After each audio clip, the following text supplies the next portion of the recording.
Assalamualaikum warahmatullahi wabarakatuh. Hai anak-anak, selamat pagi semuanya. Hari ini kita akan belajar bersama Usin. Gimana kabar kalian? Tetap semangat ya, dan tetap jaga kesehatan. Semoga kita semuanya selalu dalam lindungan Allah. Allahumma amin. Ya, hari ini kita sudah masuk untuk yang tema 7, peristiwa dalam kehidupan. Subtema 1, peristiwa kebangsaan masa penjajahan. Ya, hari ini kita akan belajar untuk pembelajaran ketiga dan keempat. Ya, kita mulai saja ya. Ya, yang pertama kita akan berdoa sebelum belajar terlebih dahulu, sebelum kita masuk ke pendalaman materi.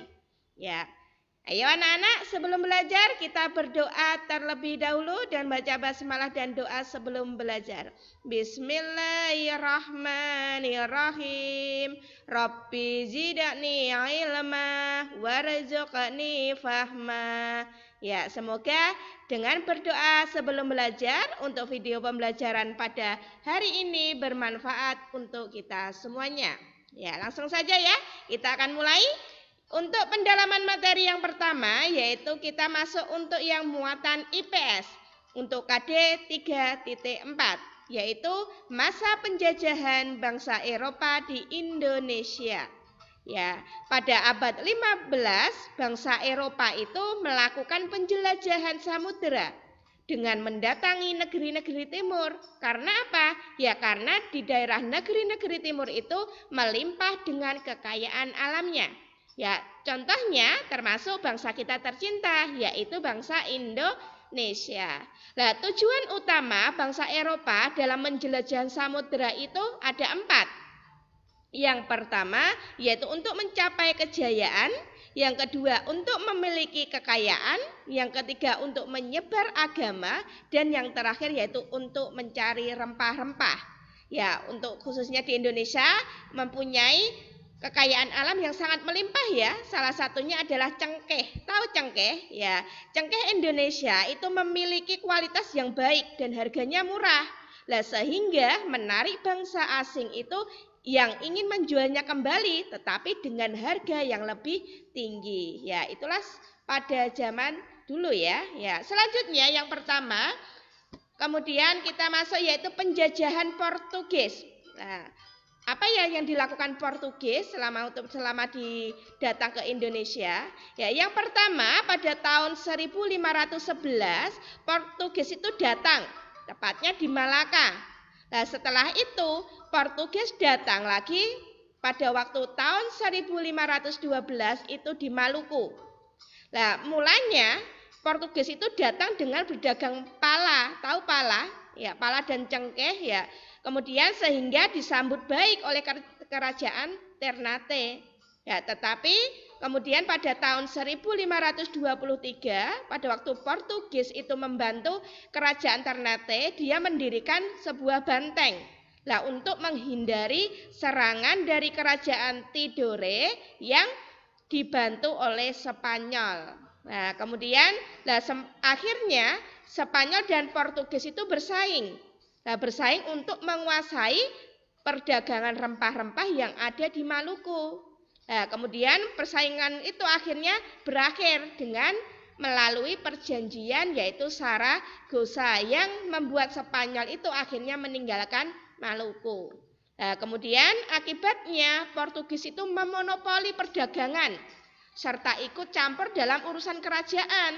Ya, akhirnya pada tahun 1575 itu Portugis diusir, akhirnya berhasil diusir oleh rakyat Maluku. Kenapa? Yaitu tadi karena adanya dia memonopoli perdagangan dan ikut campur dalam urusan kerajaan. Nah, itulah penjajahan yang dilakukan oleh Portugis. Ya, selanjutnya yang kedua yaitu pada penjajahan Belanda.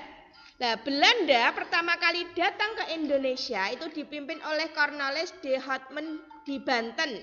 Ya, pertama kali penjajah Belanda itu berada di Banten, yaitu kapan? Terjadi pada tanggal 27 Juni 1592. 96. Nah, kemudian pada 2 tahun kemudian, pada tahun 1598, Belanda itu kembali ke Banten, kembali datang lagi untuk berdagang, ya, untuk berdagang. Tujuannya itu ya apa? Untuk kemudian berubah, awalnya yang dagang, tetapi berubah untuk menguasai rempah-rempah yang ada di Banten, ya, menjadi pusat perdagangan rempah-rempah. Nah, kemudian pada tahun 1602 Belanda itu membentuk VOC. Nah, untuk memonopoli perdagangan rempah-rempah yang ada di Banten. Nah, itu pada waktu itu dipimpin oleh yang namanya Jan Pieter Zoon Koen, ya. Itu pemimpin pada tahun Belanda pada tahun 1602 yang memonopoli perdagangan rempah-rempah di Banten.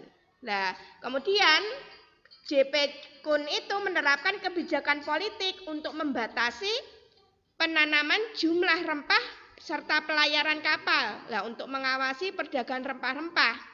Nah, kemudian sikap VOC itu semena-mena mendapatkan perlawanan dari rakyat Indonesia. Nah, akhirnya VOC itu mengalami bangkrut dan akhirnya resmi dibubarkan pada tanggal 31 Desember 1799.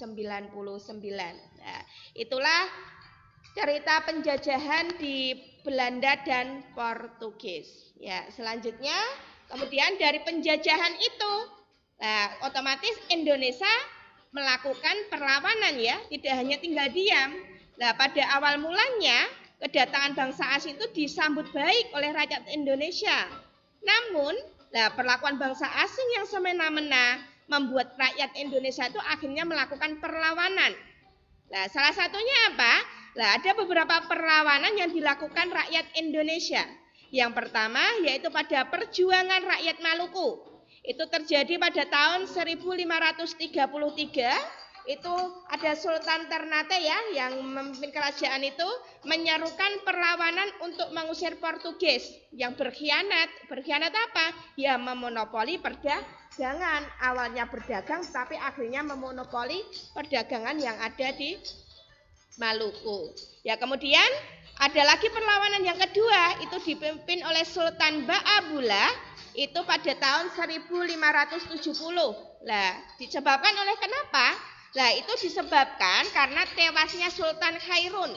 Karena Sultan Khairun tewas, akhirnya terjadilah perlawanan yang kedua. Nah, kemudian pada tahun 1575 Portugis akhirnya menyerah dan akhirnya juga meninggalkan di rakyat di Maluku. Itu, ya, itu contoh perjuangan rakyat yang ada di Maluku. Ya, yang selanjutnya yang kedua yaitu perjuangan rakyat Sumatera.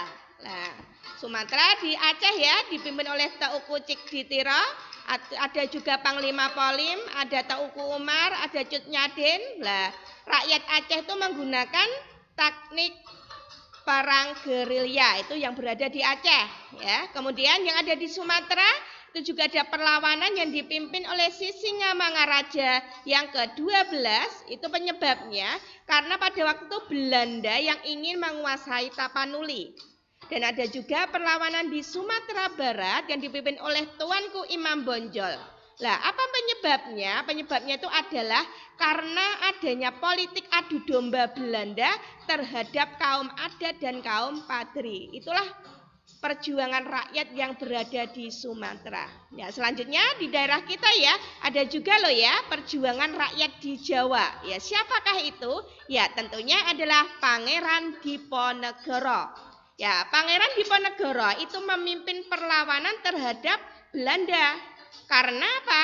Belanda memasang patok jalan di atas tanah makam leluhur Pangeran Diponegoro itu tanpa izin. Akhirnya mengadakan perlawanan. Nah, kemudian tetapi Belanda itu berhasil menangkap Pangeran Diponegoro dengan apa? Berpura-pura mengajak berunding. Akhirnya saat berunding, Pangeran Diponegoro itu ditangkap dan diasingkan ke Manado. Itu pada tahun 1830. Nah, itulah salah satu perlawanan rakyat di Jawa, ya, yang melawan dengan penjajahan Belanda. Ya. Itulah beberapa perlawanan. Kemudian dalam perkembangan pergerakan nasional pun akhirnya adanya kebangkitan pergerakan nasional di Indonesia. Nah, yaitu dengan dipengaruhi oleh beberapa faktor. Ada faktor internal dan faktor eksternal. Ya, di buku juga ada ya di halaman 97. Kalian bisa mengulang kembali. Untuk faktor eksternal ada penderitaan rakyat karena penjajahan, adanya golongan terpelajar, ada cendekiawan, kemudian adanya sejarah. Ya, itulah faktor internal. Internal itu artinya di dalam. Kalau eksternal berarti di luar, adanya kemenangan Jepang, adanya masuknya paham baru seperti nasionalisme, adanya kebangkitan dari negara-negara tetangga yaitu seperti India dan Filipina. Ya, selanjutnya masa pergerakan itu dibedakan menurut sifatnya, ada tahun 1900-an, 1920 sampai 1927 dan ada juga 1930-an. Masing-masing mempunyai karakteristik organisasi dan juga ada contohnya ya. Ada contohnya kalau tahun 1900-an itu ada Budi Utomo yang pertama kali ya perkara kali kebangkitan nasional. Ya, selanjutnya yang lain nanti bisa kalian pembelajari terlebih sendiri di halaman 98. Ya, selanjutnya kita masuk untuk yang muatan bahasa Indonesia. Nah, apa itu? Menggali dan membuat pertanyaan informasi teks narasi secara lisan. Lesan berarti kalian yang pertama kali itu harus mendengarkan. Namanya aja secara lisan ya. Setelah mendengarkan kalian bisa mencatat informasinya. Kemudian setelah mencatat kalian bisa menjawab pertanyaannya yang disajikan sesuai dengan isi teks ya tentunya. Dan kemudian kalian bisa membuat pertanyaan yang berkaitan dengan isi. Ingat-ingat membuat pertanyaan harus dengan menggunakan ada kata tanyanya yaitu 5W1H yang kemarin sudah dijelaskan sama Usindi ya. Ya, tentunya kalian sudah paham ya. Ya, selanjutnya untuk yang terakhir yaitu muatan PPKN, ada beberapa faktor penyebab keberagaman bangsa Indonesia. Ya, karena adanya masyarakat Indonesia itu yang majemuk, adanya perbedaan suku, agama, ras dan budaya.